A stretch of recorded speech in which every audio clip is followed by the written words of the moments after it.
right. Well, good practice today. What we're doing is we lifted and met and put the game to bed yesterday. We're going to practice Tuesday, Wednesday, Thursday. Then we're in fall break, so we don't have school on Thursday and Friday.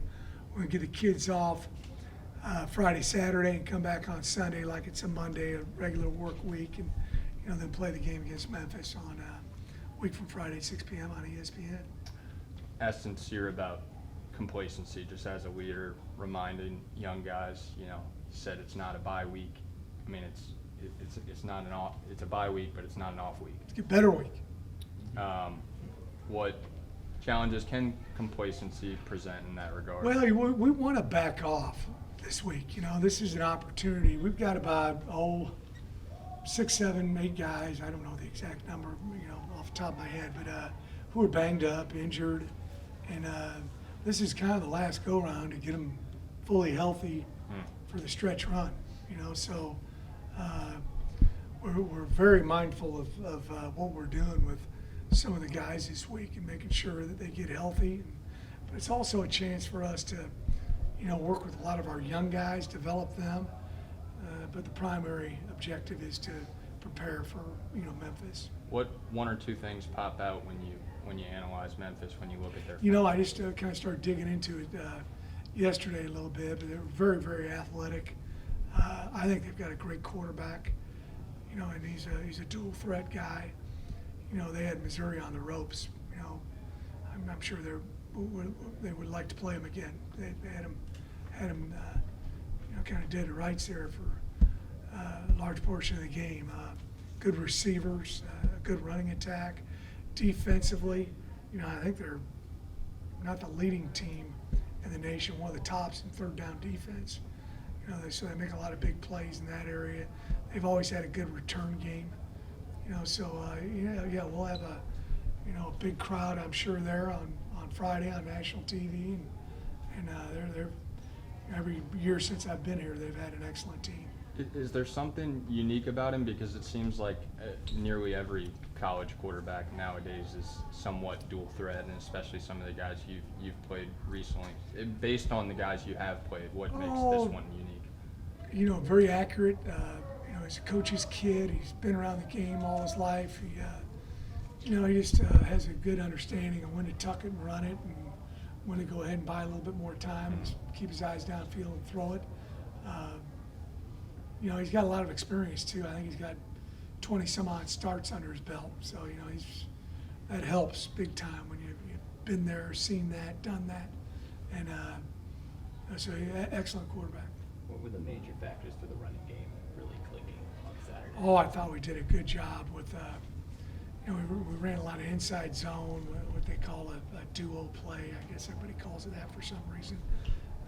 Kind of a power play without the pulling guard, and then our backs, a lot of it was Mackay just running behind his pads.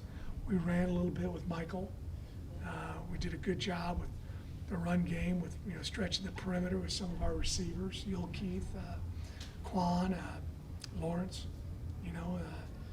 So it allowed us to utilize the whole field, both vertically straight at him and then also horizontally, making some plays. And the more you do that, the tougher it is to defend. Your teams have always run well, so when you go through a couple of games where you're not running as well as you like it, you're pretty confident with the personnel you have. Well, we just felt like we get it. We just so close. And then there's a bunch of plays that we were so close on that we could have had even more rips. We're always looking for more. But it just opens up the play action pass game. I just thought it was also excellent where we've been throwing the ball pretty good. And I think we ran, maybe 6, 7 plays in a row at the beginning of the second half to go down the field and score. I don't think we threw on that drive, correct? Did not. But we utilized the whole field sideline. As I started up with a reverse to Quan, and I thought Mackay kind of got hot during that point. You have a lot of receivers that are good on those reverses, the jet sweeps. How much does that help this offense? It helps you big time. You know, it's a throw out on the perimeter without having to throw it. You know, and you know, Quan's got great speed and movement. Lawrence Keys does. Keith Brown does. We got some other guys that I think we could utilize there. You know, Speedy Rogers doing it. Dante Fleming. You know, heck, even Brazel could do it. But you know, yeah, we need to use their ability, and that's speed.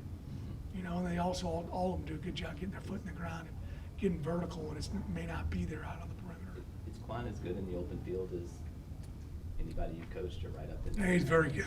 He's excellent. You know, you know, he does a good job of sometimes giving ground to gain ground. You know, he did it one time on a catch here. He's done it numerous times in his career on punt returns. You know, he's got confidence in his speed. But, yeah, he's got tremendous movement. Where does Mackay place himself now in the bell cow back battle? Well, he's going to be first team back. You know, he proved that on last Saturday, and you know, he distinguished himself you know, by having great ball security and getting tough yards and falling forward. And, you know, he's not an easy guy to get down. And he has the ability to keep his feet moving and also protect the ball. So, yeah, he'll be starting for us this next ball game, and he's you know, separated himself a little bit. Now it's his job to separate himself more, and it's those guys' job to try to bypass him.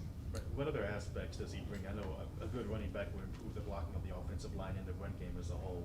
What other things make him special as a ball carrier for you? I just think when it's not blocked properly, still getting 3 yards, you know, that's a big deal. You know, when they block it for 9, he can get 12, 13.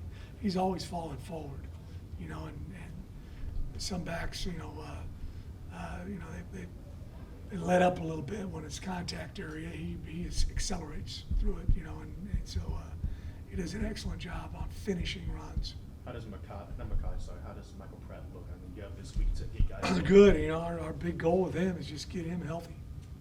Get him healthy. He's been banged up, and this is a time, you know, when we play the game a week from Friday, he should be 100% ready to go. I told him that today, so we're going to be very cautious with him this week, and then next week, you know, throw him back in the fray and practice and all those kind of things, and be ready to go. But this is, you don't have these opportunities to get guys healthy very often. We've got it. We want to use it. Was the placement of the bye week more or less at the right time for you? I think it was. I think it's pretty good. You know, usually it seems like you have it early, and which isn't bad because camp is so long. You've gone for a month, and then maybe 2 or 3 more weeks, and you have that little bye. Here we went a little bit longer, 5 games as opposed to 2 or 3 games. So I think it did come at a good time. And the self-scouting aspect, what are you guys looking to improve on how they? Well, that's a good question. We did a whole bunch of self-scout. We started working on it last week, and you know, that's a grading system. We use PFF, Pro Football Focus, to grade our players, grade our schemes, run, pass, special teams. You know, some of my coaches don't like it. I like it because it's a nameless, faceless person who's grading us who has no, you know, bias towards this player or that player or this or that, and it is consistent. Now, I don't know if some of them know what a plus is from a minus. Every once in a while I'll see they gave a guy a plus on that. That was a terrible play, but it is consistent. So we look at that, we grade again, we see which plays were good plays, that were plus plays for us, which plays were minus. The ones that are minus, can we fix it? Or do we need to, you know what, can it and not use it anymore? And then other ways to get to the same play. You know, a lot of offensive football is window dressing, and it's turned into that on defense too, where you get one look, but you're really playing something else, you know, and what could we be tipping to our opponent defensively based on a stance, based on initial movement of a corner or an alignment of the defensive line. So a lot of self-scout. Some of the coaches do an excellent job with that. And we got some other guys that, you know, retired coaches that we, you know, kind of say, hey, grade us, watch us, look at us. What are you seeing? And you know, so we'll do that as well. What'd you think of watching the tape of the holding call on shot drain? I don't know. We turned it in, and they felt like it was justified. I didn't think it was, but I usually don't turn in very many unless I think, we're going to get a favorable reply by them. But we did not get that on that one. I thought it was okay. I didn't think it was much, So, but So you have no interest in meeting this imaginary Pro Football Focus figure? no, they got to, I've met with them in the past, and they told us how they grade, how they do it.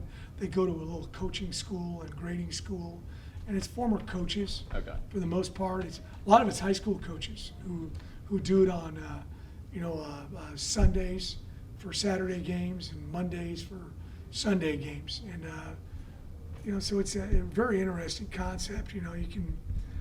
We're comparing grades from last season to grades 5 games through this year, seeing if guys are playing better or possibly worse. Are they pass protecting better, but they're not run blocking? Is there a reason for that? And we kind of try to dig into it. And could it be practice planning from me? Could it be drills that we're utilizing as the position coach? Could it be not running the plays enough during the week so the kids feel comfortable running it? So we try to analyze all that stuff. When you talk about recovery and treatment during the bye week, are snowballs and ice They're baths included. part of the Yes, secret they sauce? are. Yes, they are. Snowball City. We love them. They're victory snowballs, so we'd like to have them every week. Everybody good? Thanks, Coach. Thank y'all. Appreciate you. Betcha.